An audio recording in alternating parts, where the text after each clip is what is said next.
अपना देश के बारे में पूछ रहे थे कि क्या हमारा देश अब तक आज़ाद हुआ कि नहीं। खुद आप सुन ले। हमारा देश कैसा है? वैसा ही जैसा आप छोड़ के गए थे। यानी कि हम अभी भी अंग्रेजों के गुलाम हैं?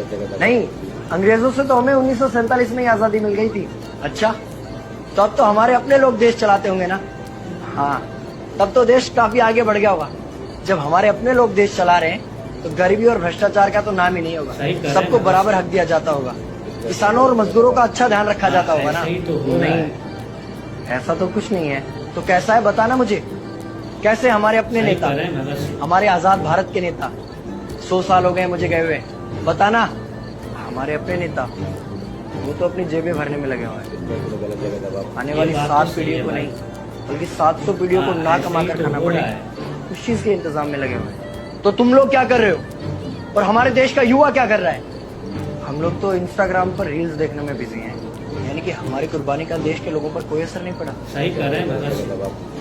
देश के लोगों में कोई देशभक्ति नहीं, कोई देश प्रेम नहीं।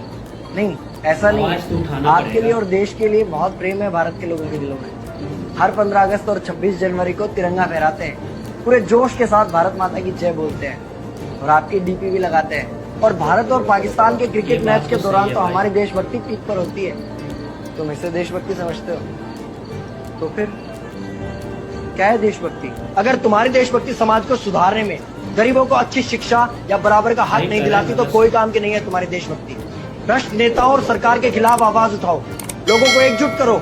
लेकिन अगर हमने सरकार के खिलाफ आवाज उठाई या नेताओं से सवाल पूछे तो हमें एंटी नेशनलिस्ट कहा जाएगा या हमें गद्दार करार दे दिया जाएगा।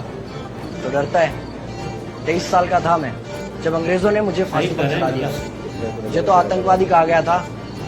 अगर अब नहीं जागे तो ये देश सोता रहेगा। ये सरकारें, ये नेता देश को बेच खाएंगे। इस भ्रष्ट सरकारी तंत्र से लड़ो। देश को क्रांति की जरूरत है। क्रांति यानी कि हमें हथियार उठाने होंगे, बंदूकें उठाने होंगे जैसे आपने उठाई।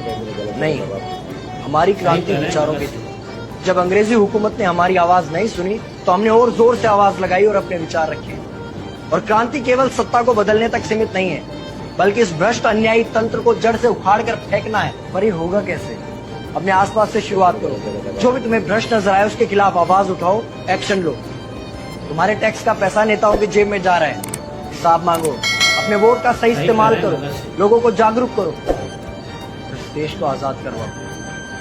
इंकलाब जिंदाबाद, इंकलाब जिंदाबाद।